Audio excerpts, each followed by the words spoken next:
မင်္ဂလာပါ Thu Rain English ကနေပြန်လည်ကြိုဆိုလိုက်ပါတယ်ဒီဗီဒီယိုမှာစကားပြောတဲ့အခါမှာအရန်အသုံးများတဲ့ get ရဲ့အသုံးပြပုံနဲ့10မျိုးကိုမျှဝေသွားမှာဖြစ်ပါတယ် Okay let's get started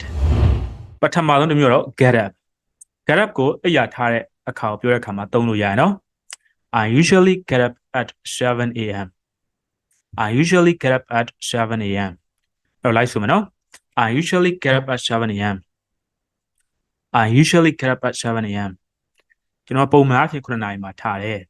အဲ့မှာ get up နဲ့ wake up နဲ့မရောနဲ့နော် wake up ဆိုတာကမျက်လုံးဖွင့်တဲ့ဟာကိုပြောတာ get up ဆိုတာကအိပ်ရတဲ့နေထားတဲ့ဟာကိုပြောတာနော်အဲ့တော့အဲ့နှစ်ခုကမတူနော်နောက်တစ်မျိုးကြည့်ကြည့်မယ်နောက်တစ်မျိုးကတော့ get along with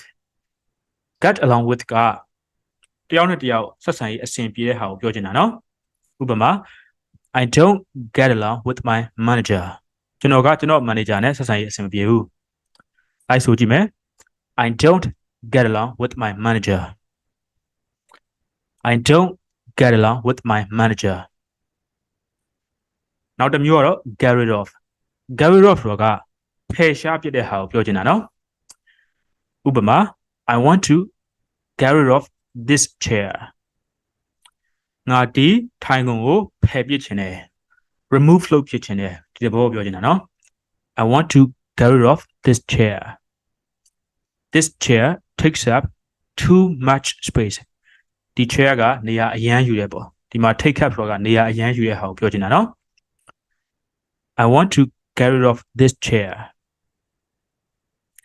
I want to get rid of this chair အဲ့မှာ want to ကိုအတူပြောတဲ့အခါမှာ wanna လို့လည်းပြောလို့ရတယ်နော် I wanna get rid of this chair Okay နောက်ထပ်တစ်မျိုးထပ်ပြောကြည့်ကြမယ် get off အဲ့မှာဘတ်စကားပေါ်ဆင်းတာတို့လင်ပေါ်ဆင်းတာတို့ပြောတဲ့အခါတွေမှာဆိုလို့ရှိရင် get off ကိုသုံးပြောလို့ရရနော်ဒါပေမဲ့ကားပေါ်ဆင်းတဲ့ဟာကိုတော့ get off ကိုမပြောဘူးနော် We will get off at the next stop ကျွန်တော်တို့နောက်မှတ်တိုင်မှာဆင်းမယ်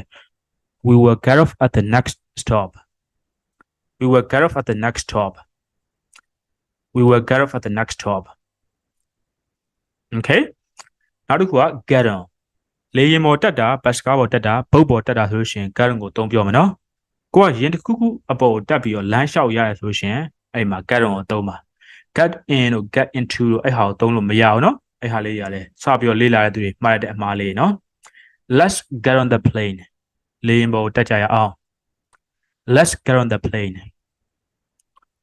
Let's get on the plane အဲ့မှာ get က t နဲ့နောက်က on နဲ့ရောသွားမယ်နော် Let's get on the plane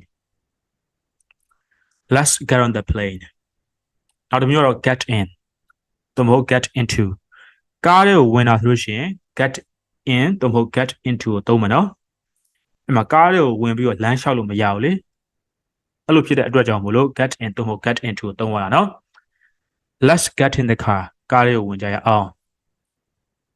Let's get in the car ကားတွေကိုဝင်ကြရအောင် Let's get in the car နောက်တစ်မျိုးကတော့ get out of the car ကားတွေထွက်တဲ့ဟာကိုကျတော့ get off the car လို့ပြောလို့မရဘူးเนาะကားတွေထွက်တာဆိုရှင် get out of the car Let's get out of the car ကားတွေကနေပြီးတော့ထွက်ကြရအောင် Let's get out of the car Okay နောက်ထပ်တစ်မျိုးကတော့ get between ကသူကကြားဝင်တာကိုပြောချင်တာเนาะဥပမာ Don't get between a husband and a wife ယောက်ျားနဲ့မိန်းမကြားမဝင်နဲ့ကြားနှစ်ကြားမဝင်နဲ့ပေါ့ Okay Don't get between a husband and a wife Don't get between a husband and a wife Okay အဲ့လိုမျိုးတွေသုံးလို့ရပါတယ်အဲ့ထက်ကကိုယ့်အတွက်အသစ်နှစ်ခုပါလဲ1ဆိုလို့ရှိရင်1လို့ comment section မှာရေးခဲ့မယ်တစ်ခုမှမပေါ့ဆိုလို့ရှိရင်တော့0လို့ comment section မှာရေးခဲ့မယ်နော်အကျိုးရှိရဆိုလို့ရှိရင်တော့နောက်ထပ် video တွေအတွက်ဒီ channel လေးကို subscribe လုပ်ပြီးတော့